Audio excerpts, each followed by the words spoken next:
Sì, sì, sì, sì. Di quello che verrà descritto. Infatti verrà spiegato, quindi sulla base anche di quello che viene detto, qualche suggestione che può avere. La ringrazio.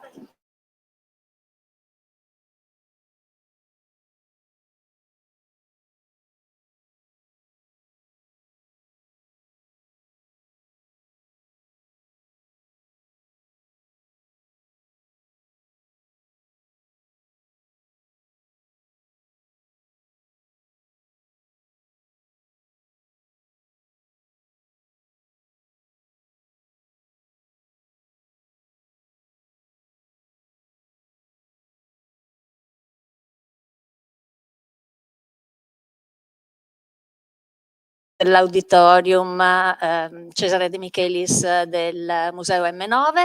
Un saluto anche a chi ci sta seguendo in diretta sui canali Facebook e YouTube della Fondazione di Venezia.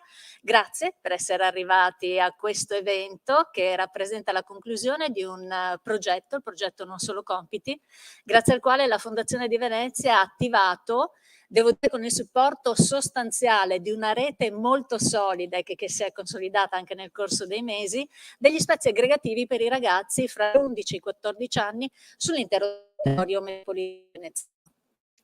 I ragazzi hanno fatto tantissime attività, sono stati accompagnati anche per i compiti, per l'accompagnamento scolastico, tantissime cose che andremo a scoprire tra poco, perché proprio i risultati di questo progetto sono il cuore dell'evento per il quale siete qui.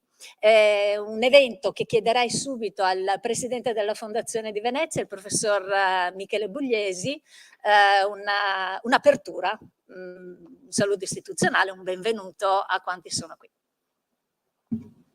Eccomi. Buongiorno, buon pomeriggio a tutti, grazie per il vostro interesse, per essere qua. C'è anche qua c'è un pubblico anche online? Sì. Ok, e anche quindi grazie a chi ci sta seguendo online. Ma io non voglio rubarvi troppo tempo, anche perché insomma le attività verranno descritte, avremo dei video, testimonianze che parlano abbastanza da soli. Volevo dare un po' il senso del perché abbiamo preso questa iniziativa, che credo sia molto nei compiti che alla fine caratterizzano il lavoro e il ruolo della fondazione, un ruolo moderno, no, della fondazione nostra, quale interprete di un movimento che in realtà caratterizza l'azione di tutte le fondazioni di origine bancaria, già nella sensibilità del precedente presidente Guzzetti e ripresa con forza dalla presidenza attuale del professor Profumo, che vuole riguadagnare anche in virtù, cioè in considerazione del periodo particolarmente complesso dal punto di vista sociale che ci caratterizza, vuole riguadagnare alle fondazioni un ruolo di grande attività sul segmento, quello del welfare, dell'attenzione ai segmenti sociali più in difficoltà che più necessitano di assistenza, di aiuto, e quindi in uno sforzo di inclusione di queste componenti. In questa fase così, dove queste esigenze sono così sentite, il nostro ruolo deve riguadagnare centralità, ed è quello che abbiamo voluto fare. Il progetto è un progetto innovativo, si rivolge in realtà, risponde a due esigenze in realtà. Una è tangente, non troppo, in maniera significativa, al contrasto alla povertà educativa. Questa del contrasto alla povertà educativa è un'iniziativa finanziata in termini sistemici dall'ACRI, quindi dall'Associazione delle Casse di Risparmio e delle Fondazioni Bancarie Nazionali, attraverso l'istituzione di un fondo che interviene su tutto il territorio nazionale e cerca per l'appunto, insomma, di dare una risposta a un'esigenza importante.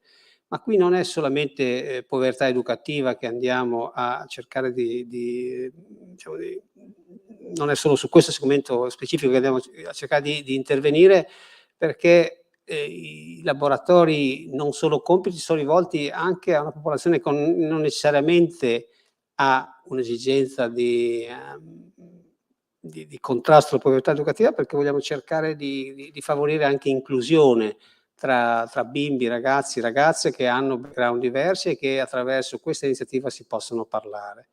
E la seconda esigenza a cui vogliamo rispondere è quella della conciliazione famiglia-lavoro, perché perché insomma, per sgravare le famiglie, in particolare la popolazione femminile, le madri, che sono quelle che sono più impegnate nell'educazione dei ragazzi, nell'accompagnare i figli in una fase della loro vita, quella preadolescenziale, che è particolarmente complessa. Io, come appena dicevo poco fa, sono convinto che noi dovremmo riuscire sistemicamente a dare il tempo pieno. Poi abbiamo voluto chiamare il progetto non il tempo pieno, su suggerimento della coordinatrice che adesso interverrà tra poco, per dare un segnale che non si tratta di scuola a tempo pieno e non sono solo compiti, ma sono anche attività integrative, ricreative, che cercano di favorire lo sviluppo delle persone sia sul piano delle competenze verticali attraverso il sostegno ai compiti, e devo dirvi che insomma noi all'università vediamo i risultati complessivi del processo educativo, e non è che non ci sia bisogno di competenze anche dure, come si dice, e verticali, però certamente nell'età preadolescenziale e nei segmenti più fragili è importante che i ragazzi e le ragazze crescano bene, si sentano bene, sappiano accettarsi, sappiano relazionarsi. Ecco, come vedrete, se questo era l'obiettivo ci siamo riusciti. Ora i numeri che vi daremo sono più piccoli di quelli che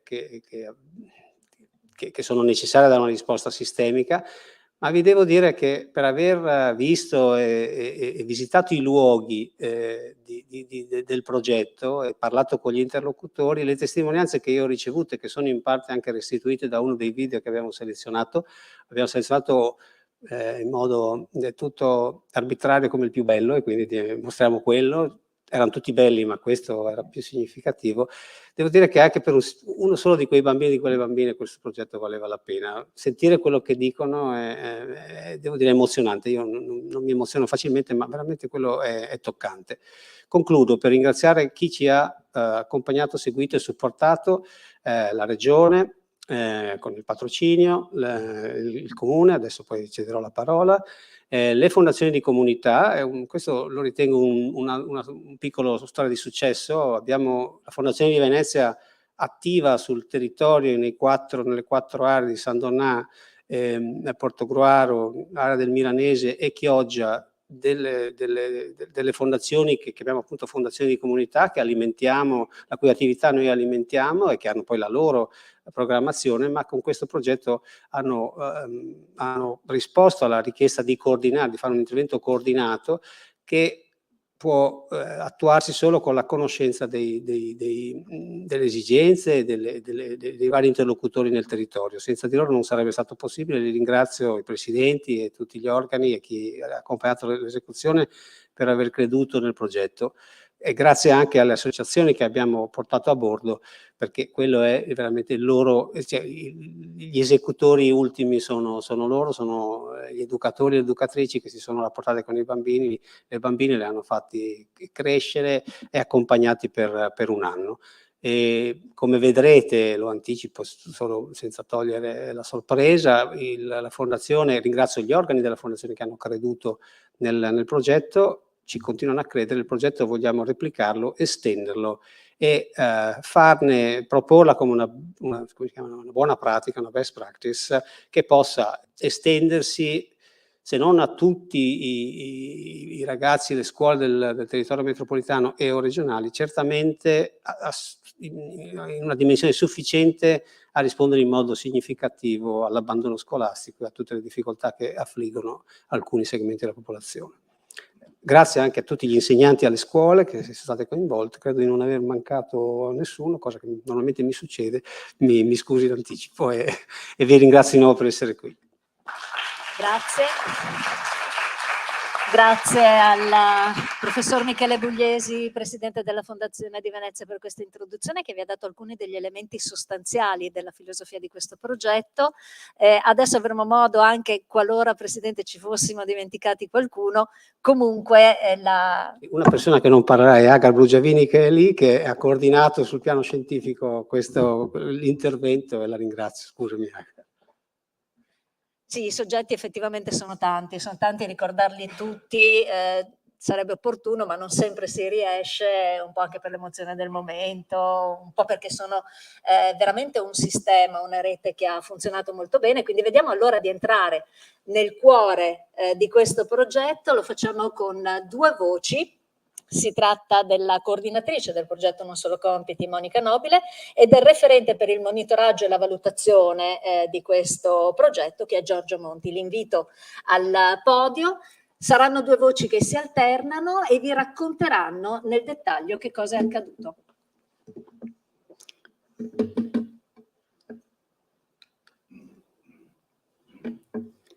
Qui però non... Ah, ok. Scusate che io sono presbite, quindi devo capire. Buongiorno a tutti, sono Monica Nobile, sono una pedagogista e una tutor dell'apprendimento. Ho avuto il grande piacere di coordinare dall'inizio questo progetto, sin dalle fasi ideative, condividendolo con la Fondazione di Venezia. È stata una scommessa e quindi oggi sono emozionata e contenta, insomma, di poter portare dei dati assolutamente positivi su quanto è successo in questo anno. Tengo anche a sottolineare che non è stato un anno semplice, che abbiamo ancora avuto delle grosse restrizioni con il Covid e questo progetto ha risposto per quanto ha potuto ai nostri ragazzi e alle nostre ragazze in termini di benessere complessivo, perché abbiamo potuto garantire loro la relazione, la possibilità di stare insieme ad altri pur nel rispetto delle normative. Quindi così siamo anche capitati in un momento in cui c'era davvero molto bisogno di inventarsi qualcosa per loro. Il target a cui noi ci siamo rivolti sono le ragazze e i ragazzi della scuola secondaria di primo grado, che abbiamo individuato come essere l'anello più debole nel sistema scolastico. È l'età della preadolescenza, in cui non si è né carne né pesce, si è ancora troppo piccoli per passare il pomeriggio autonomamente e provvedere al proprio studio, e dall'altra parte si è troppo grandi per partecipare alle offerte che di solito sono superiori, offerte della scuola d'infanzia e della scuola primaria. Quindi questo è stato un progetto dedicato a loro. In questo, come diceva il Presidente, abbiamo voluto rispondere alle esigenze crescenti che riguardano la sfera della formazione scolastica. Ne parlavamo prima, abbiamo dei dati sulla dispersione scolastica davvero allarmanti e la prevenzione che possiamo fare nel livello della scuola media, della scuola secondaria di primo grado è fondamentale. Dare ai ragazzi e alle ragazze un tempo e uno spazio educativo per fare i compiti, per essere sostenuti e supportati nel studio, ma anche, tengo a sottolineare che è valore questo progetto, per poi vivere momenti aggregativi, gioiosi. Vedrete poi le foto attraverso laboratori, attività di aggregazione, di uso anche intelligente del tempo libero, staccandosi finalmente dal video e dal cellulare e stare insieme. Per questo voglio ribadire che nelle indicazioni ormai nazionali ma anche europee lo sviluppo delle competenze trasversali che possiamo sviluppare nell'offerta educativa ai giovani, le competenze trasversali si ripercuotono in forma assolutamente positiva ed esponenziale nel rendimento scolastico. Perché? Perché vanno ad agire sull'autostima, sulla valorizzazione dei talenti, sulla capacità di relazionarsi con gli altri e di poter seguire anche delle regole, magari anche un po' sopportando le frustrazioni. Le difficoltà delle famiglie, in particolare delle donne, come diceva bene il presidente prima, sono state un'altra nostra forma di attenzione. Molte scuole medie sono a tempo parziale, quindi si concludono all'1, al massimo alle 2, c'è tutto un pomeriggio dove organizzare i ragazzi e non sempre è possibile avere un'attività lavorativa che consenta di essere presenti quando i ragazzi tornano da scuola. Come vi dicevo, le attività di Non Sono Compiti sono da una parte il supporto allo studio e alla esecuzione dei compiti, con il sostegno e il supporto degli educatori che, devo dire, in questo progetto hanno forti competenze anche per quanto riguarda il metodo di studio, quindi hanno portato e cercato di trasmettere ai ragazzi un approccio corretto allo studio. Questa è una parte che forse si trascura un po' nella scuola, no, ma avere metodo significa anche abbreviare i tempi di studio ed essere efficaci ed efficienti nel svolgerlo e nel provvedere al proprio lavoro. Quindi c'è stata sicuramente meno dispersione e i ragazzi hanno acquisito gli strumenti di efficacia, no, quindi di conduzione della propria formazione in modo più corretto. Dall'altra parte, come dicevo, ci sono stati i laboratori ludico-creativi che poi vi illustrerò, che hanno permesso, guardate, è stato veramente bello perché anche i ragazzi che non si conoscevano tra loro hanno partecipato alle attività con molta gioia, anche coinvolgendo compagni che non si erano iscritti e che hanno fatto parte di alcune attività laboratoriali con molto entusiasmo. Qualche numero: ci sono 5 associazioni e cooperative capofila in questo progetto, che sono la Cooperativa Sumo, l'Associazione Sfera di Pistacchio, la Cooperativa Olivotti, la Cooperativa Titoli Minori e la Cooperativa Itaca, che hanno lavorato nei diversi territori, con molta capacità anche di calarsi nella differenza territoriale, anche morfologica dei territori, ecco, perché lavorare per esempio nella zona del Milanese è molto diverso che lavorare a Venezia Centro Storico. Dal punto di vista logistico dei servizi di trasporto alla componente socio-culturale che investiva i ragazzi.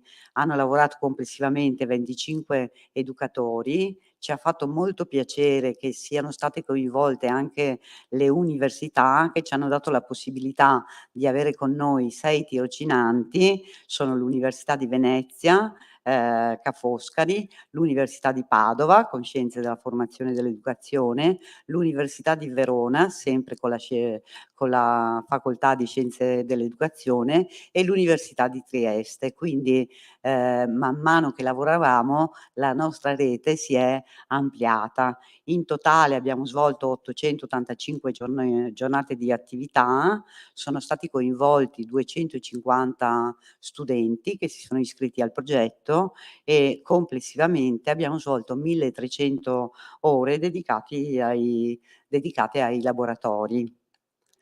Le località che hanno i territori che sono stati coinvolti in questo progetto sono Venezia Centro Storico, Mestre, proprio qui all'M9 con uno spazio che la fondazione ha messo a disposizione, Marghera, Chioggia, San Donà di Piave, la Riviera Milanese e Portogruaro, nelle diverse località. Quindi una stessa cooperativa ha lavorato in più territori, per quanto riguarda per esempio il Portogalese, che ha diversi comuni sparsi, o la Riviera del Brenta e il Milanese in generale. Alcuni dei laboratori attivati. Ci sono stati laboratori teatrali e musicali proprio intanto per restituire un corpo ai ragazzi che in questi 2 anni sono stati costretti con la mascherina e fermi al tavolo, e che nei laboratori sia musicali che teatrali hanno potuto esprimersi, hanno potuto ricominciare a sviluppare le loro potenzialità e anche la loro gioia. La scrittura creativa e la lettura, anche qui si sono sviluppate delle sinergie e delle collaborazioni. Qui in questo spazio all'M9 c'è, per fare un esempio, la libreria Il Libro con gli Stivali, che ha offerto la propria collaborazione alla cooperativa Sumo, e insieme hanno fatto un progetto di lettura che si è poi tradotto anche in attività teatrali. Il benessere emotivo, quindi gli educatori hanno lavorato sulle emozioni delle ragazze e dei ragazzi, le hanno fatte emergere, tirate fuori attraverso giochi di ruolo, giochi teatrali, anche attività sportive, facendo gruppo, lavorando sulla competizione e sulla cooperazione, e permettendo che ci fosse anche un'espressione emotiva di ciò che i ragazzi e le ragazze sentivano. Il Cineforum, che ha avuto un grande successo, dove hanno partecipato molti altri ragazzi che non erano iscritti al progetto, e che è stato così, sono stati momenti condivisi con altri compagni e compagne. I giochi da tavola, proprio nelle riunioni con gli educatori c'è stato un confronto con un educatore appassionato ai giochi da tavola, che ne ha organizzati moltissimi e diversi, e ha appassionato i ragazzi in questo. Laboratorio di cucina. E qui darei la parola al mio collega dottor Giorgio Monti, che vi darà un po' invece tutto l'aspetto che riguarda il monitoraggio e la valutazione. Noi per questo abbiamo voluto avere dei momenti di confronto sia con gli insegnanti che con le famiglie e i genitori, che con gli educatori stessi, per poter, via via che il progetto cresceva e si sviluppava, avere dei ritorni e delle restituzioni di quanto stavamo facendo, anche per poterci migliorare e lavorare per sviluppare al meglio la nostra attività.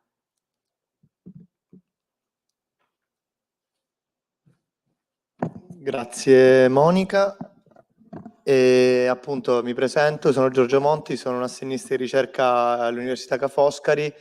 Per la fondazione mi sono occupato di raccogliere un po' i feedback dai vari stakeholder del progetto, quindi sia genitori, sia insegnanti, sia anche dagli educatori stessi. Per fare ciò sono stati organizzati durante tutto l'arco dell'anno scolastico e durante tutta la durata del progetto dei focus group specifici, e sono stati anche raccolti informazioni durante le chiamate normali di coordinamento, e sono stati raccolti tutti anche riguardanti sia al rendimento scolastico dei ragazzi, qual è stata la percezione sia degli insegnanti che dei genitori riguardo al cambiamento del rendimento scolastico degli studenti dovuto al progetto, sia anche gli effetti sul lato più emotivo e psicologico. Partirei con quelli che sono i dati sugli studenti che hanno partecipato, in particolare sulla classe a cui erano iscritti. C'è una grande maggioranza, quasi la metà, erano iscritti alla prima media. Questo perché probabilmente sia, anche senza probabilmente, sia per quanto ci hanno detto i servizi sociali, sia anche per quanto ci è detto dagli insegnanti e genitori, la transizione elementari, medie, soprattutto in questo periodo di pandemia, è risultata in un bisogno maggiore per questi ragazzi, anche perché, come diceva anche prima la dottoressa Nobile, si passa spesso da un ambiente come quello delle elementari, in cui c'è spesso il pomeriggio, il tempo pieno, a quello delle medie, in cui nella grande maggioranza dei casi non c'è, e poi appunto la percentuale degli iscritti per classe va diminuendo fino alla terza media, quindi dal 47% degli iscritti in prima media a un 39 per la seconda, fino a soltanto il 14% era iscritto alla terza media.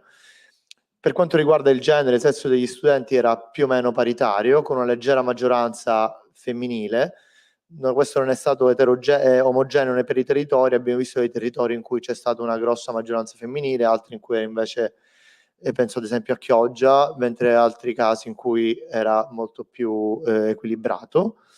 Per quanto riguarda invece l'opinione dei genitori, abbiamo svolto dei questionari sia a febbraio a metà progetto, sia appunto nelle scorse settimane sono stati mandati in via digitale, quindi con dei link, sia anche però in via cartacea, perché come ci è stato detto dai referenti di alcune realtà, e avendo visto anche l'esperienza dei questionari di febbraio, molti genitori non avevano diciamo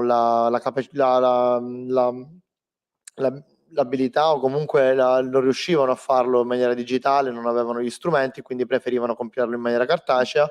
Quindi è stata fatta in doppia modalità la somministrazione, abbiamo ricevuto circa 70 risposte da parte dei genitori, e questa è la risposta riguardo l'opinione generale sul progetto, quindi un voto, abbiamo chiesto di dare un voto, una soddisfazione complessiva al progetto, e questo è stato il più del 75% ha dato un voto massimo, nessuno ha dato un voto inferiore a 3, che sarebbe diciamo più o meno un'insufficienza da 1 a 2, 3 più o meno il 6, la sufficienza, 4 e 5 è un voto molto alto, e vediamo che la media è molto alta. Abbiamo raccolto anche non solo dei voti, dei punteggi, ma anche dei commenti più generici sul progetto, e qua vedete un paio di quotes dei genitori, soprattutto un focus molto importante è stato dato alla socializzazione, al recupero della socializzazione dei ragazzi, e anche all'organizzazione dello studio, quindi all'insegnamento di un metodo, non semplicemente delle materie specifiche. Inoltre abbiamo chiesto ai genitori una doppia opinione, sia su quanto il progetto abbia aiutato la gestione delle emozioni dei ragazzi, sia quanto abbia favorito il rendimento scolastico. Anche qui, per quanto riguarda la gestione delle emozioni, più del 90% ha risposto abbastanza o molto alla domanda quanto ha aiutato, e anche riguardo al rendimento scolastico, anche qui più del 90%. Vediamo inoltre che per quanto riguarda il rendimento scolastico, solo il 7% ha risposto che ha favorito poco un miglioramento del rendimento scolastico, e la percentuale addirittura scende al 4% per quanto riguarda la gestione delle emozioni. Altre domande sono state fatte riguardo a quanto il progetto abbia favorito la conoscenza dei servizi nel territorio da parte dei genitori, e anche un aumento del senso di comunità da parte dei genitori. Diceva prima il Presidente, ma anche la dottoressa Nobile, questo progetto funziona, e in generale il sistema educativo funziona se le realtà nel territorio fanno rete e se si favorisce la creazione di una rete educativa. Quindi anche per questo abbiamo pensato fosse importante capire quanto la creazione di questi servizi aumenti questa sensazione, questo sentimento da parte dei genitori. Anche qui la risposta è stata incredibilmente positiva, sia per quanto riguarda il senso di appartenenza alla comunità locale, sia per quanto riguarda la conoscenza dei servizi e delle opportunità all'interno del territorio di riferimento. Anche qui più del 90%, più del 90% per quanto riguarda il senso di appartenenza alla comunità, e sopra l'85% per quanto riguarda il favorire la conoscenza di questi servizi. Stessa cosa, sempre tramite dei questionari, abbiamo raggiunto anche gli insegnanti nelle scuole da cui provenivano i diversi ragazzi. Abbiamo ricevuto più o meno più di 20 risposte da parte degli insegnanti. Gli insegnanti hanno dato maggior rilievo alla parte di socialità.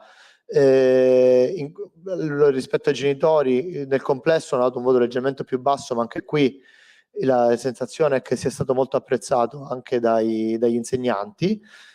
Ne approfitto anche per ricordare, non ho messo in queste slide, ma un solo genitore e nessun insegnante, un solo genitore ha dichiarato che non riscriverebbe suo figlio l'anno prossimo alle attività, e nessun la domanda agli insegnanti proporrebbe ai suoi studenti il progetto, nessuno ha detto di no, quindi tutti hanno detto di sì riguardo al prossimo anno scolastico, quindi anche questo è un feedback molto importante. E i geni insegnanti, anche come vediamo dalla prossima slide,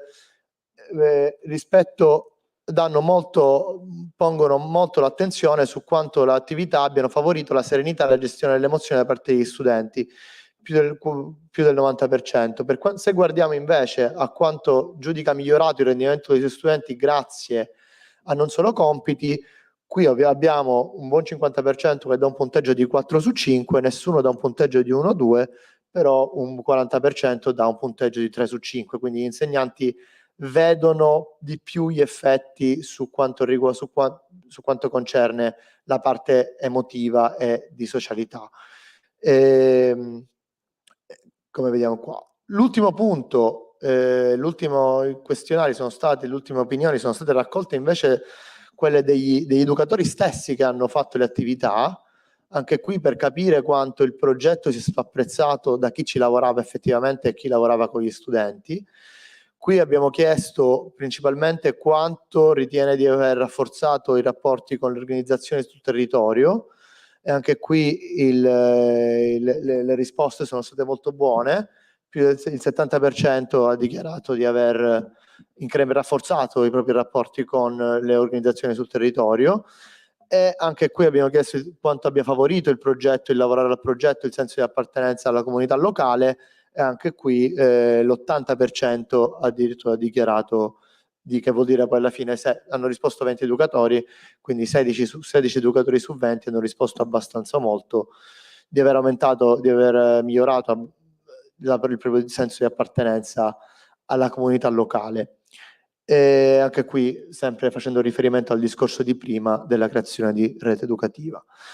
In ultimo vediamo alcune testimonianze degli educatori sul progetto, soprattutto hanno parlato del favorire il senso di comunità e il rapporto anche di orizzontalità dei ragazzi. Molti ragazzi che da scuole diverse si incontrano e riescono a far gruppo così facilmente è stato anche visto come essere andati incontro a un bisogno di ritorno alla socialità e di incontri fisici in presenza. Inoltre la gratuità del servizio, quindi anche molto importante andare incontro alle esigenze delle famiglie e avere la creazione di questa rete non solo con le realtà scolastiche ma anche con le realtà socioassistenziali. In molti casi i servizi sociali dei comuni sono stati fondamentali perché hanno segnalato i casi più difficili, i casi che più avevano bisogno del servizio e quindi sono stati un punto di riferimento. E inoltre il dare un contesto sano, protetto ai pomeriggi dei ragazzi e aver fatto conoscere ai ragazzi delle metodologie anche educative nuove e anche delle discipline artistiche e sportive nuove. Molti ragazzi non avrebbero mai pensato di far teatro a 11-12 anni, di fare attività teatrali. Il teatro devo dire che è stato uno dei laboratori più apprezzati ed è stato anche svolto in più territori. Cosa abbiamo imparato dal monitoraggio? Innanzitutto l'importanza del rapporto con gli insegnanti e dirigenti delle scuole e con i genitori in tutte le sue fasi. Quindi abbiamo capito che essendo stato un progetto su molti territori molto eterogenei fra loro, anche non solo come realtà sociali e come organizzazione del territorio, ma anche per come si è strutturato il progetto, dalla fase di raccolta adesioni fino all'implementazione con l'aiuto delle altre realtà del territorio, abbiamo visto che il progetto è tanto più efficace quanto più vengono coinvolte le scuole sin dall'inizio, sin dalla fase di raccolta adesioni, anche per avere una continuità di rapporto con gli insegnanti. In più l'importanza di una complementarietà tra i laboratori e l'assistenza ai compiti, quindi è nata anche l'idea di fornire l'opportunità dei laboratori anche a chi non partecipa al supporto compiti. Quindi se ci saranno nel futuro delle opportunità, soprattutto immaginando che le restrizioni dovute al Covid diminuiscano, offrire anche laboratori che si svolgono soprattutto all'aperto, attività sportive, anche un maggior numero di studenti. E in particolare riguardo un altro punto che quest'anno non siamo riusciti a fare, ma è un risultato particolarmente importante, è anche la formazione degli educatori, specialmente per l'insegnamento della matematica, perché genitori e insegnanti ci dicono come i ragazzi abbiano una particolare ansia quando si parla delle verifiche di matematica e nello studio della matematica. Questo per quanto riguarda le lezioni riguardo l'organizzazione. C'è l'altro punto, continuerà tra poco la dottoressa Nobile, io semplicemente introduco, che riguarda la possibilità di rendere il progetto più scalabile, quindi di raggiungere ancora più studenti. Questo era una fase, quest'anno è stato appunto sperimentale, abbiamo raggiunto 250 studenti. L'obiettivo è quello di cercare di aumentare il numero di territori e di studenti da raggiungere, quindi isolare un insieme di attività core, nel senso che possono essere replicate in maniera pressoché identica su tutti i territori, e azioni invece più site specific, quindi che vadano più incontro a quelle che sono le esigenze delle singole realtà. Poi è nata l'idea quest'anno di integrazione con un progetto di tutoring online, che non vuol dire sostituire il supporto compiti e portarlo online, ma avendo dei limiti fisici, di spazi e del numero di educatori, cercare di offrire un servizio di tutoring online a quegli studenti che non possono per i limiti fisici a partecipare alle attività di supporto compiti in presenza, e su questo stiamo studiando una collaborazione con un progetto già avviato da Fondazione Cariplo in Lombardia, che si chiama Progetto Top, con l'Università Bocconi e Fondazione Cariplo, che consiste nell'integrare il supporto compiti che già abbiamo con gli educatori nostri, con dei educatori, dei tutor universitari che aiutano online gli studenti delle scuole medie. E inoltre cercare, appunto, come detto prima, estendere l'offerta, quindi cercare di capire di come avere un maggior numero di partner e cercare di far entrare nei laboratori più studenti, anche non solo quelli che fanno parte del supporto compiti, e in più delle maggiori opportunità di finanziamento tramite accordi con le istituzioni, che possono essere i comuni e le ASL, e con aziende, soprattutto per quanto riguarda le aziende, ormai quasi tutte hanno una parte di social responsibility, e quindi capire come fare delle collaborazioni con aziende che possono sponsorizzare e finanziare il progetto in sempre più territori e aumentare quindi il numero di beneficiari. Ridò la parola alla dottoressa Nobile per quanto riguarda i prossimi passi per il progetto. Grazie.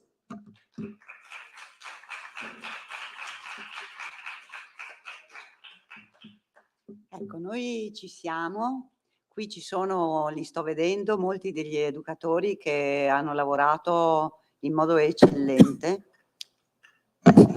che sono più bassa, che hanno lavorato in modo eccellente, con grande competenza e superando anche molte difficoltà tecniche. Lo ripeto, il Covid non è stata una passeggiata per portare avanti, quindi problemi di spazi, di organizzazione, ma anche una grande competenza nell'accogliere diverse tipologie di studenti. Penso agli studenti stranieri, perché è vero, abbiamo bisogno della formazione in matematica, ma molto spesso c'era un problema di L2, quindi di barriere linguistiche che ognuno di loro ha cercato di superare al meglio. Quindi noi abbiamo grandi progetti per il prossimo anno. Ci tengo a dire che il primo punto però che teniamo fermo e assoluto è la qualità, che non dobbiamo perdere. Abbiamo lavorato bene, abbiamo riscontrato dei pareri assolutamente positivi sia dai genitori che dagli insegnanti che dai dirigenti, ma questo è stato grazie al fatto che abbiamo mantenuto e voluto mantenere alta la qualità del progetto che portavamo avanti.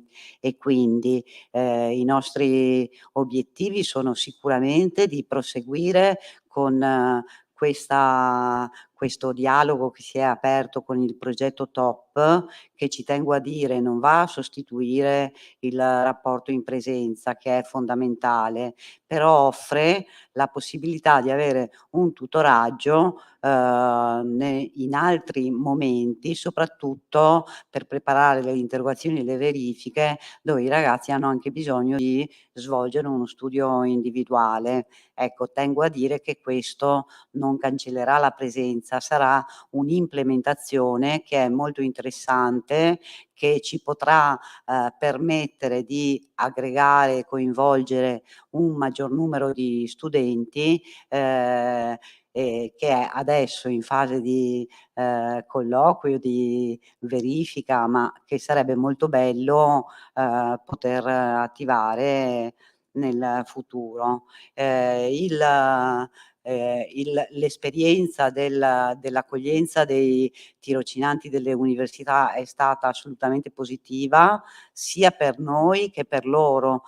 Quindi ci sono anche dei grandi ringraziamenti, lo dico a tutti gli operatori, per il modo in cui abbiamo lavorato insieme. Io mi sono resa disponibile poi a tutte le domande, le esigenze di formazione e di integrazione per le loro relazioni finali. Ci sono già state esperienze di insegnamento peer to peer, quindi ci sono stati coinvolti anche, per esempio attraverso il coinvolgimento degli scout, ragazzi degli ultimi anni della scuola superiore che hanno partecipato al progetto affiancando i loro fratelli minori, e questo è stato di grande beneficio sia per i ragazzi più grandi, che si sono sentiti valorizzati, che per i ragazzini delle scuole medie, che si sono sentiti molto coinvolti da ragazzi che avevano un'età molto vicina alla loro. L'obiettivo del presidente in primis è quello di raddoppiare i numeri di questi studenti. È chiaro che qui chiedo a tutte e a tutti di darci una mano sostanziale, nel senso che per mantenere la qualità di questo progetto abbiamo bisogno di risorse. Per risorse intendo gli spazi, perché non c'è sempre stato facile individuare gli spazi dove lavorare, vero Gaia? E quindi le risorse in termini di spazi sono fondamentali. Soprattutto, io non voglio portare pessimismo, ma non so se a settembre, ottobre potremmo utilizzare gli spazi senza il distanziamento, quindi noi lavoriamo anche in previsione di avere degli spazi sufficienti per fare questo, no, per raddoppiare. Abbiamo bisogno di risorse umane, perché sono loro gli educatori che hanno lavorato, quindi abbiamo bisogno di implementare l'equipe degli educatori con competenze alte, come sono state quelle dei nostri colleghi e delle nostre colleghe. Abbiamo bisogno di risorse finanziarie. E qui faccio appello a tutti, so che qui sono rappresentate istituzioni importanti e ne sono molto lieta, che hanno anche riconosciuto la valenza di questo progetto, quindi in termini di risorse economiche abbiamo bisogno di una mano, ecco, se tutti crediamo che questa esperienza, questo progetto sia davvero una risposta a criticità impellenti che stiamo vivendo quotidianamente. Quindi i bandi, i finanziamenti, le sponsorizzazioni, la partecipazione anche a bandi territoriali, i patrocini, le occasioni formative dedicate al progetto, tutto questo ci è necessario per, speriamo il prossimo anno di essere qua, per raccontarvi che il progetto si è ampliato e che ha raggiunto una grande fetta in più di partecipanti. Gli obiettivi a medio termine sono quelli proprio dell'accreditamento e del patrocinio del comune, della regione, dell'ufficio territoriale scolastico, del coinvolgimento di altre fondazioni, allargando questa esperienza anche agli altri territori del Veneto, oltre la città metropolitana di Venezia, portando proprio questa esperienza e facendola vivere, facendola sviluppare anche in altri territori. Quindi contiamo su tutte voi e tutti voi. Grazie a tutti. Grazie. Grazie mille. per aver illustrato in maniera dettagliata i contenuti del progetto. Allora c'è stato questo appello ad intervenire, a partecipare, ad essere in tanti. Adesso vi facciamo vedere, come anticipavano i nostri relatori, un video che quindi traduce in immagini tutte le parole che abbiamo sentito fino ad ora. In particolare il video è stato realizzato dai ragazzi che hanno partecipato alle attività di Non Solo Compiti negli spazi attivati nell'Istituto Comprensivo Chioggia 4, Scuola Media Statale Niccolò De Conti a Sottomarina di Chioggia, e negli spazi delle opere parrocchiali della Madonna della Navicella a Chioggia. Sono stati seguiti dagli operatori della cooperativa sociale Titoli Minori. Vediamo allora il video.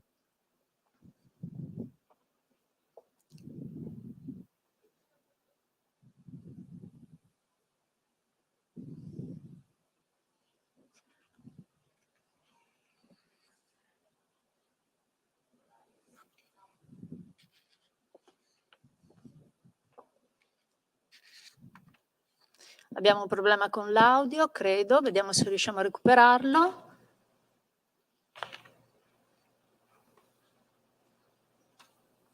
Vedo la regia impegnata. Intanto ci parlo io sopra o possiamo parlare con Monica Nobile delle cose che sono state fatte?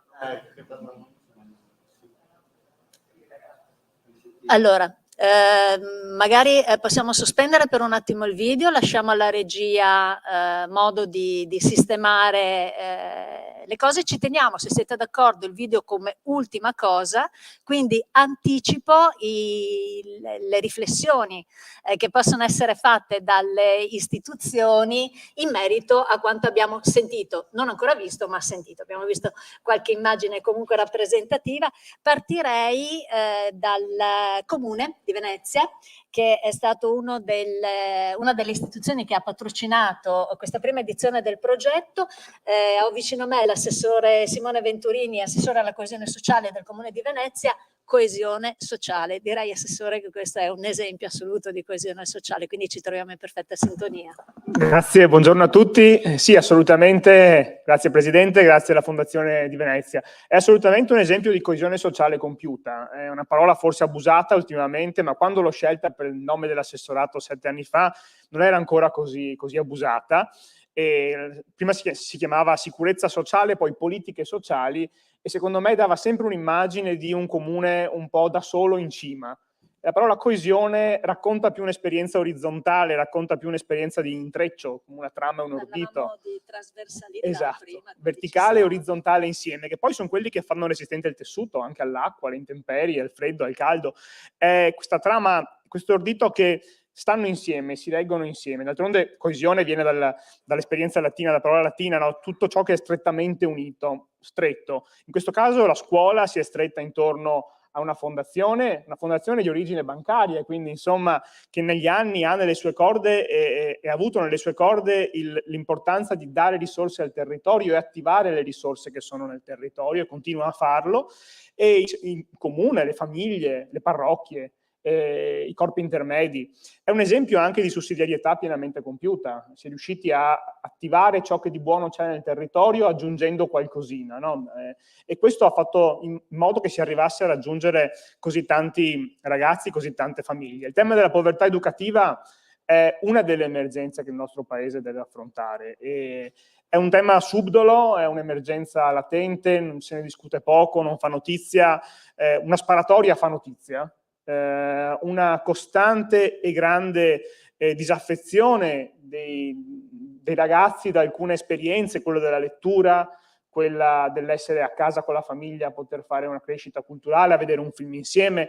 Ecco, esiste nel territorio, esiste soprattutto in molte famiglie che hanno già delle fragilità a monte, in alcuni quartieri che hanno già delle fragilità a monte, ed è peggiorata forse in questi 2 anni di Covid, dove le famiglie con gli strumenti hanno potuto in qualche modo supplire, le famiglie con pochi strumenti o con molte fragilità, i ragazzi di queste famiglie hanno subito in maniera ancora più pesante le conseguenze negative della DAD e di questo distacco tra la scuola fisica e appunto quella virtuale. Allora è stato veramente utile, quasi curativo, questo progetto, perché ha lenito delle ferite presenti nel territorio, alcune più antiche, pensiamo a un disagio una trasmissione generazionale del disagio in alcune famiglie che deriva ormai da qualche generazione, no? Specie in alcuni quartieri difficili, ma anche curato alcune ferite fresche, forse più facili da curare, che si sono create negli ultimi 2 anni con questo distacco tra la scuola in presenza e la scuola a casa, senza alle volte gli strumenti necessari per accompagnarci. E quindi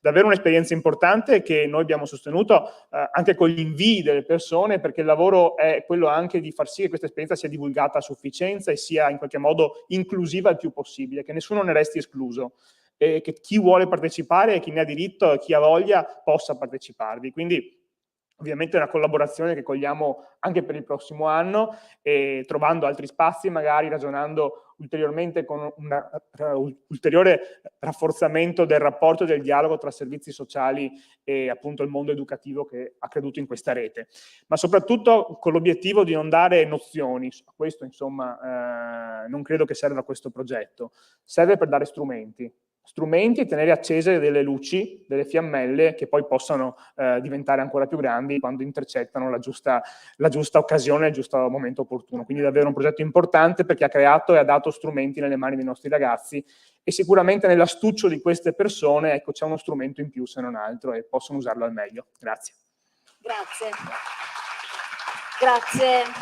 Grazie all'assessore Venturini. Chiederei adesso di raggiungermi al podio alla dottoressa Simonetta Mantovani, direttore dell'Unità Operativa Istruzione e Università della Regione del Veneto, altro patrocinio per questa prima edizione del progetto. Che cosa dice di questa esperienza? Buonasera a tutti gli intervenuti. Grazie alla Fondazione Venezia per aver esteso l'invito anche alla Regione del Veneto. Buonasera professore. Vi porto i saluti dell'assessore all'istruzione e alla formazione Elena Ronazzan, che non ha potuto essere qui questa sera, ma mi saluta con molto affetto, ci ha augurato buon lavoro, mi ha mandato qui anche per portare i suoi saluti in maniera più efficace, e le riferirò sicuramente l'esito di questa sperimentazione, di questa iniziativa.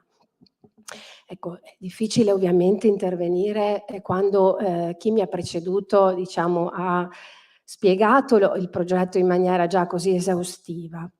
Però vorrei effettivamente così avviarci alle conclusioni di questo incontro, lasciando a voi quelle che sono le caratteristiche che per me fanno sì che questa sia un'iniziativa di pregio. E la prima caratteristica è che mi sembra un ottimo esempio di sussidiarietà orizzontale. Cosa si intende per sussidiarietà orizzontale? Un po' lo accennava anche l'assessore Venturini. Si ha sussidiarietà orizzontale quando ai bisogni della collettività provvede il privato cittadino. Non perché manchi l'istituzione, ma perché nel privato alberga una migliore capacità gestionale. Quando l'amministrazione riconosce che nelle strutture private o le strutture private sono più adeguate per raggiungere il livello del bisogno. E questo mi sembra che sia effettivamente stato raggiunto con questo progetto. Probabilmente non è l'unico nell'esperienza del territorio metropolitano, ma sicuramente ci auguriamo che non sia il solo o che si fermi qui. Quindi ci auguriamo che sia generativo di altre esperienze su altre province del territorio regionale. La seconda caratteristica, secondo me di assoluto pregio, è che questa iniziativa nasce nella complessità.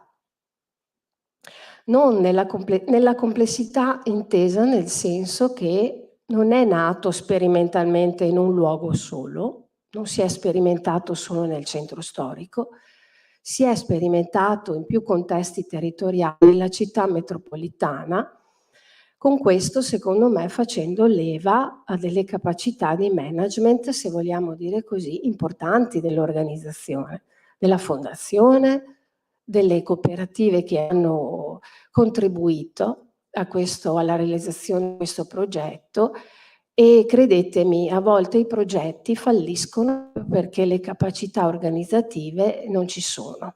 Quindi anche questo, secondo me, è un punto assolutamente di pregio.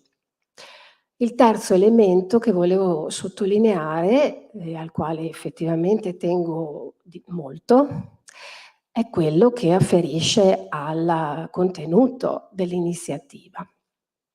Mentre vi sentivo relazionare, ecco, mi veniva in mente che questo progetto, non solo compiti, poteva anche chiamarsi non solo conciliazione,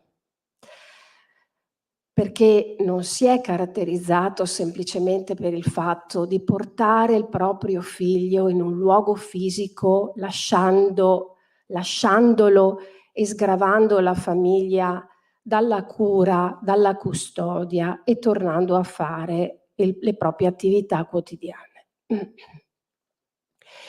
Si è trattato di portare il proprio figlio in un ambiente non prettamente scolastico, che gli ha consentito uno sviluppo di abilità, probabilmente di valorizzare un talento, di scoprire una passione, sicuramente di sviluppare una relazione tra pari in un contesto non scolastico dove, a mio avviso, c'è già un livello di competizione possibilmente elevato, nel senso che la fascia di età 11-14 in un contesto scolastico può essere già portatore di, diciamo, un contesto competitivo che non tutti i ragazzi sono in grado di sopportare. E mettersi in relazione con dei compagni, diciamo, anche provenienti da contesti diversi, ha sviluppato uno scambio e ha generato un confronto positivo. E ciò, per gli operatori dell'istruzione come io sono, e sono un tecnico, è estremamente importante perché attiva tutte quelle dinamiche di contrasto alla dispersione scolastica. Quindi io direi che questa iniziativa, a buon diritto, si è guadagnato proprio il nome, ecco, o il podio, se vogliamo dire così, di una policy di contrasto alla dispersione scolastica, ed è assolutamente un fattore importante al quale tutti noi operatori dell'istruzione teniamo in modo particolare. Vi ringrazio ancora e con questo concludo. Vi auguro ovviamente un buon lavoro, una prosecuzione delle vostre attività, e mi auguro che ci incontriamo a breve per ragionare delle future iniziative. Grazie. Grazie anche per questa disponibilità. Ci teniamo il video per ultimo o lo guardiamo prima degli ultimi interventi? Lo teniamo per ultimo. Allora, continuiamo con le ultime due voci che rappresentano le istituzioni, quindi chiederei al dottor Roberto Gaudio se mi raggiunge, è dirigente tecnico dell'Ufficio Scolastico Regionale per il Veneto, è qui in rappresentanza della dottoressa Palumbo, quindi anche lei la domanda la stessa, quali sono anche le suggestioni che le sono arrivate da questo pomeriggio insieme. Intanto buonasera a tutti, vi porto il saluto appunto della dottoressa Palumbo che non ha potuto essere qui presente, ma ci ha tenuto particolarmente a ascoltare appunto i risultati di questo progetto. E il titolo, Non solo compiti, è un titolo che mi ha evocato un famoso I Care di Don Lorenzo Milani, perché effettivamente guardando così anche l'anticipo del video sono ritornato ad alcuni video proprio delle riprese della comunità di Barbiana ed effettivamente credo che questo progetto incarni lo spirito proprio del pensiero pedagogico di Don Lorenzo Milani, che è assolutamente un pensiero pedagogico attuale e che si basa appunto sulla cooperazione, sull'apprendimento cooperativo, sulla peer education, e l'abbiamo visto perché insomma nella presentazione del progetto questi erano degli elementi importanti. Perché queste attenzioni pedagogiche, questo prendersi cura di queste situazioni che possono poi sfociare in situazioni critiche poi ancor più problematiche,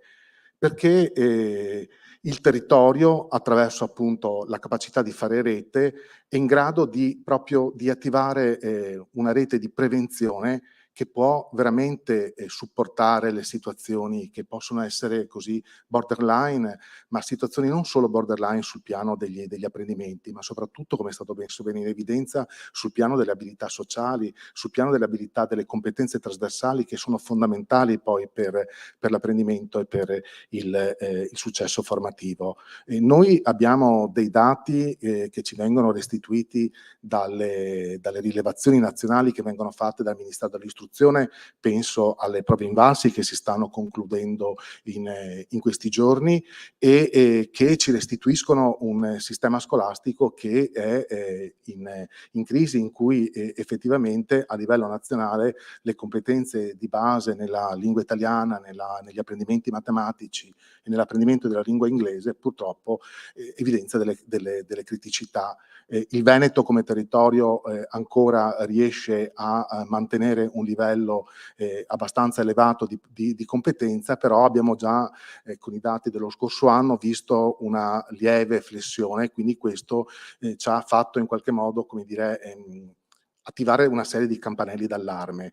E l'altro dato che deve essere incrociato, ma questo è stato detto più volte, è quello legato alla dispersione scolastica e quello legato all'abbandono scolastico, perché anche qui abbiamo dei dati importanti che necessitano proprio di attivare una serie di sentinelle sul territorio, e credo che questo progetto, attraverso appunto gli educatori che poi hanno, come dire, il contatto diretto con le famiglie, ma soprattutto con gli alunni e con gli studenti, e soprattutto la fascia di età che è stata individuata da questo progetto, possa veramente rappresentare un punto di forza per, come dire, dare un supporto alle istituzioni. Stiamo parlando di un diritto fondamentale che la nostra Costituzione prevede, perché è quello del diritto all'istruzione, ed è un diritto all'istruzione che deve essere garantito a tutti e per ciascuno.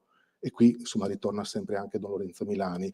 E quindi che cosa possono fare le istituzioni?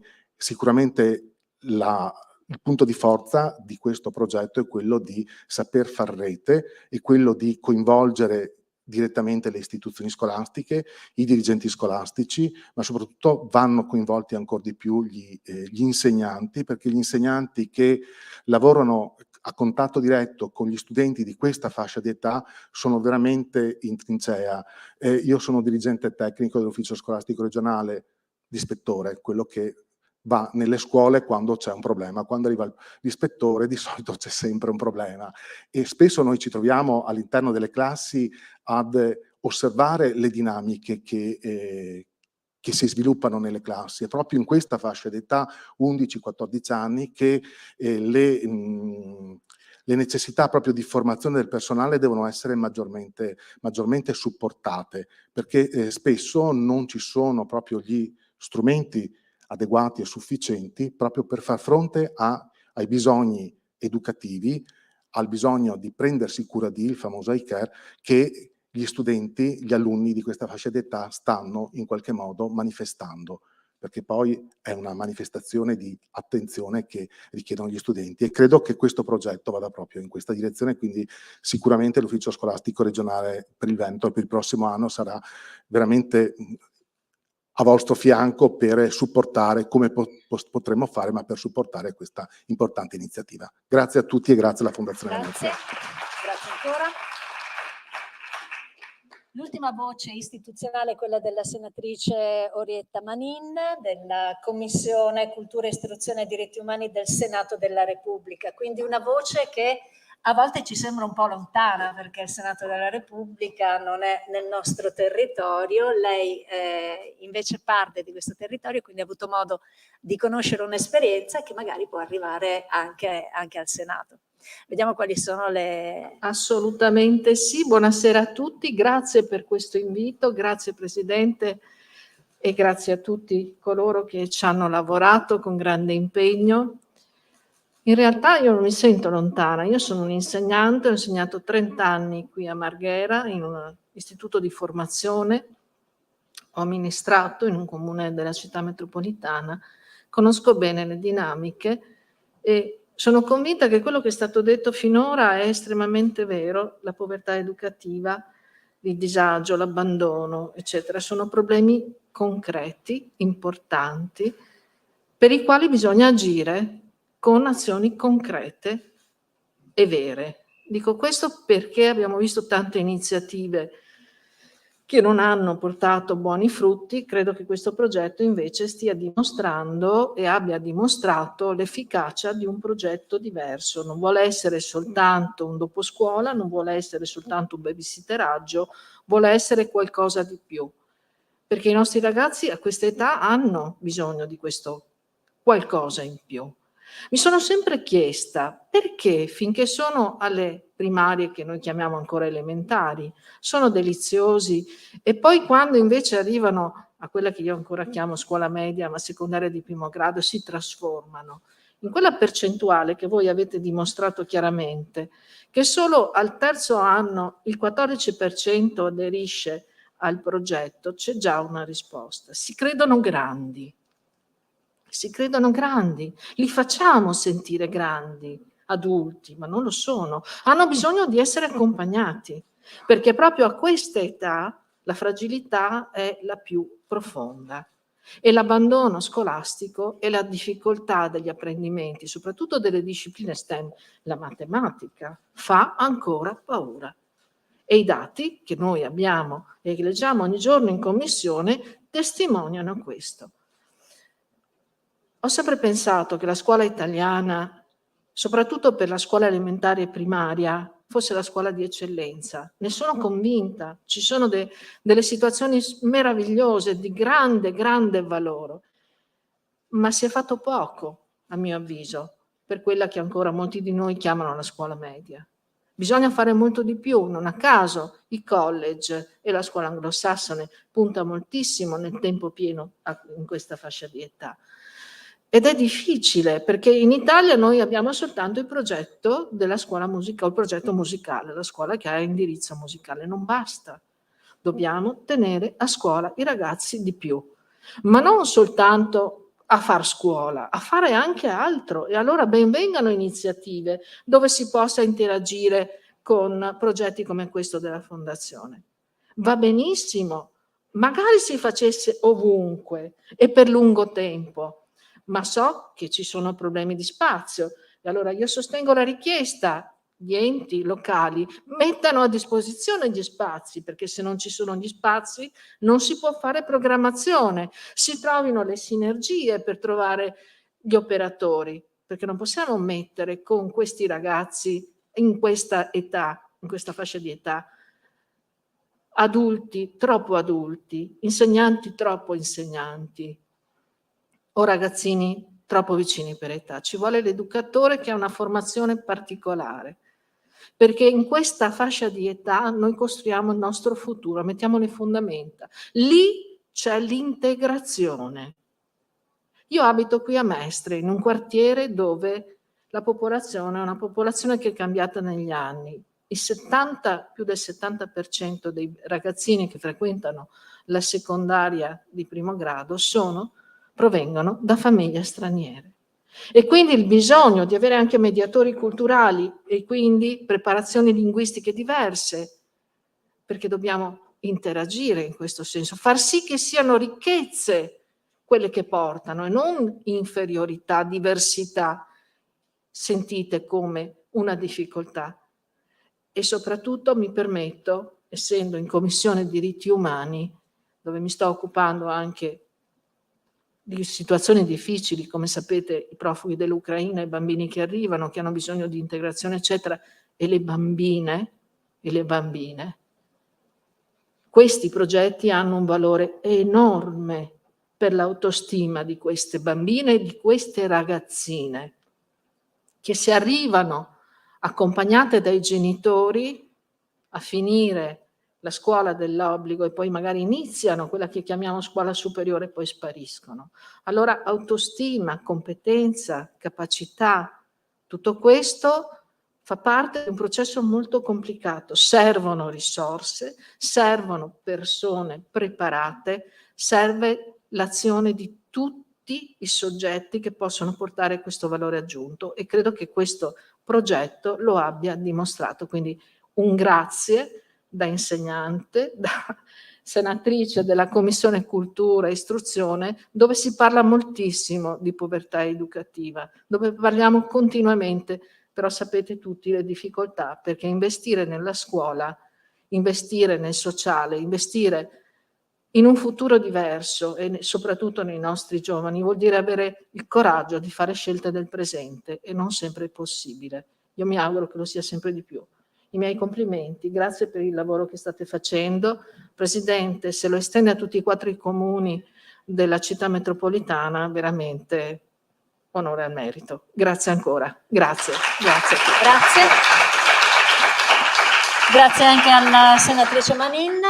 Chiedo alla regia, per favore, di far partire il video.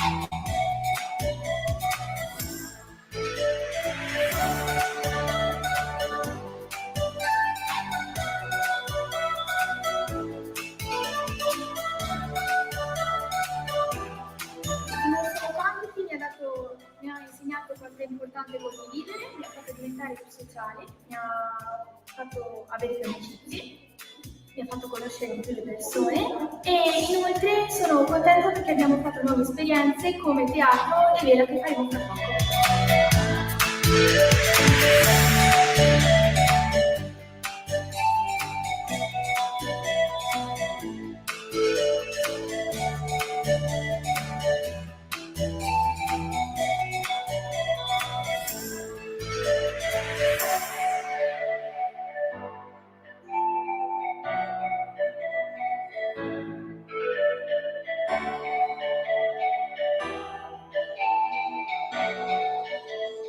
Per me il teatro che non c'è errori, è sempre tutto giusto, e è una nuova esperienza ed è divertimento e imparare cose nuove.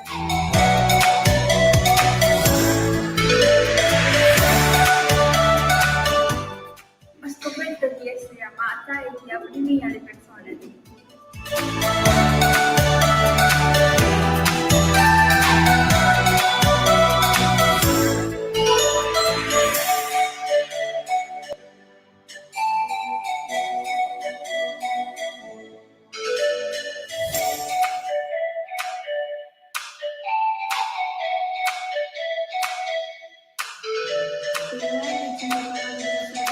Sono creatività, aiuto, divertimento, svago e amicizia.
Un applauso a questo video che è stato in qualche modo anche un applauso a tutti i video che non abbiamo potuto vedere in questa sede, ma che hanno condensato un impegno, una voglia di esserci, il desiderio di fare rete, di fare aggregazione, di essere in qualche modo insieme nelle cose.